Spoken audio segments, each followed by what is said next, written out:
Océan de sable et d'eau, de vent et de lumière, océan de vie, providence de la nature, ici le désert rencontre la mer. C'est le Sahel bleu, Mauritanie. Le monde s'accomplit ici. Minéral, végétal, animal, la chaîne inéluctable s'égrène depuis la nuit des temps. C'est une immense marmite de vie, comme à l'aube du monde.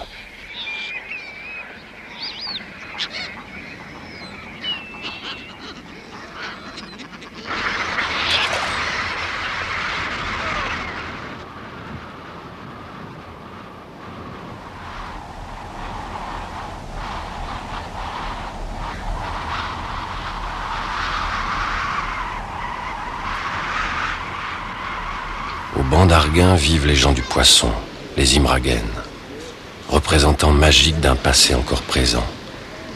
Ils détiennent les secrets les plus intimes de la mer et perpétuent de hautes traditions de courage, de savoir, de respect et d'amour de la nature.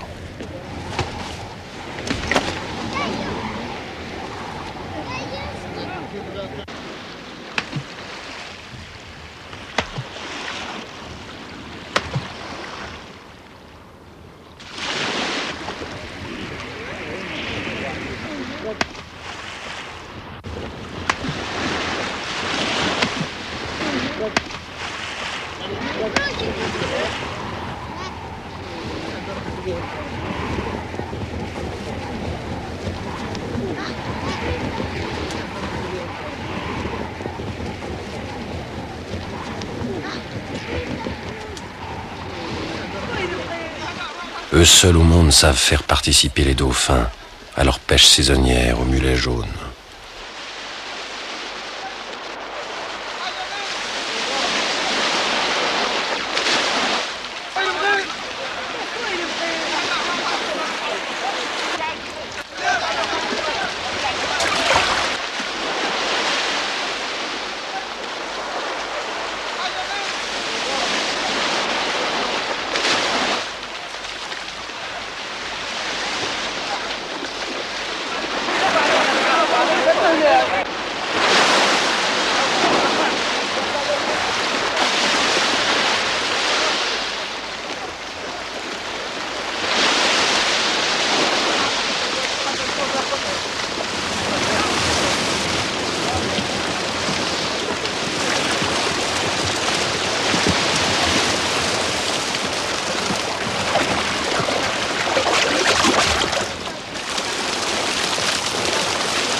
Dès le XVe siècle, les textes évoquent déjà les pêcheurs Imragen et leur mode de vie, bien avant la fondation de Saint-Louis, de Port-Étienne et de Dakar.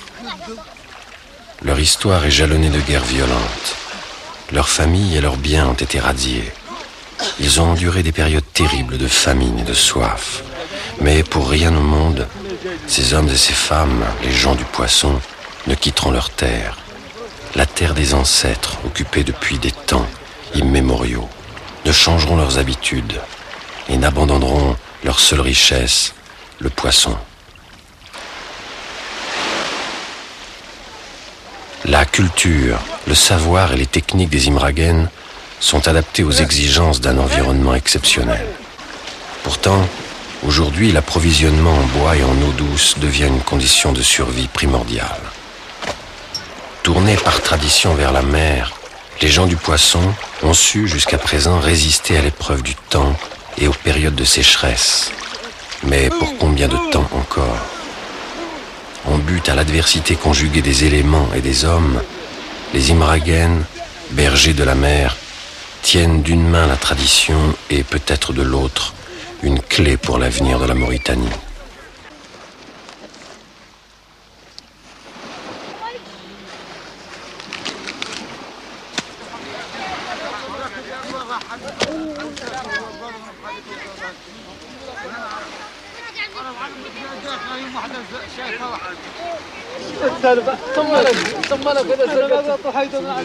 من عندنا قبيل الحوت عاد احنا مستويين احنا هم كنا لهم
Des années terribles de sécheresse ont vidé le Sahel de ses pâturages et de ses troupeaux, causant des difficultés alimentaires graves à l'intérieur du pays. Nombreux sont ceux qui ont dû tout quitter, grossissant dangereusement la population des villes.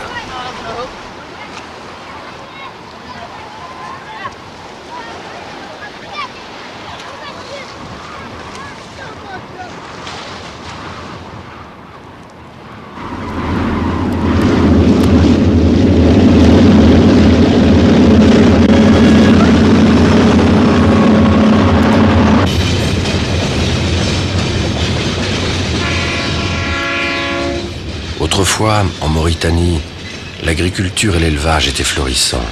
Puis l'exploitation du minerai de fer a pris la première place. Et une fois de plus, la faiblesse des pays pauvres s'est heurtée aux lois implacables du commerce international. Les cours du fer se sont effondrés, et avec eux, un immense espoir pour la Mauritanie. Les années de sécheresse, alliées à la spéculation internationale, ont fini de transformer le Sahel mauritanien en un océan de sable. Le minerai de fer, un des meilleurs du monde, qui fut longtemps fièrement revendiqué comme le poumon du pays, n'en était malheureusement que le poumon d'acier. Aujourd'hui, du fer à la mer, il n'y a qu'un pas. Encore faut-il savoir le franchir sans commettre d'erreur. Mauritanie, République islamique, 1500 km de côte, une zone d'exploitation exclusive, parmi les plus poissonneuses du globe, 600 000 tonnes de capture par an, des milliers d'emplois à portée de la main, et pourtant avec seulement 1,5 million d'habitants. Ce pays sahélien, grand comme 2 fois la France, a connu récemment des difficultés alimentaires graves. Toutes les nations se côtoient à Nouadhibou. C'est une Babel de la mer. Jusqu'à présent, chaque bateau travaillait pour lui-même. Il pêchait puis rentrait dans son pays, cale pleine et conscience tranquille. Cette époque, qui n'est pas encore totalement révolue, touche à sa fin. Avec le nouveau droit de la mer, chaque pays est propriétaire des ressources de poissons localisées devant ses côtes. Flottilles de grande pêche et pays riverains travaillent maintenant ensemble. Un développement local régulier et équilibré est enfin possible.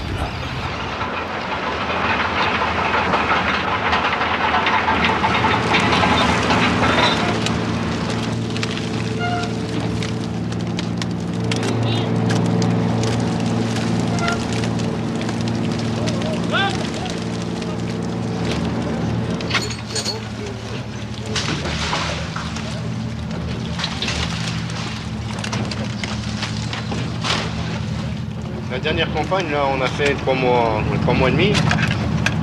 On a pesé 33 tonnes. Enfin, depuis ce matin, on est à notre 1, 2, 3, 4, notre 5e coup de chalut depuis 3 heures du matin.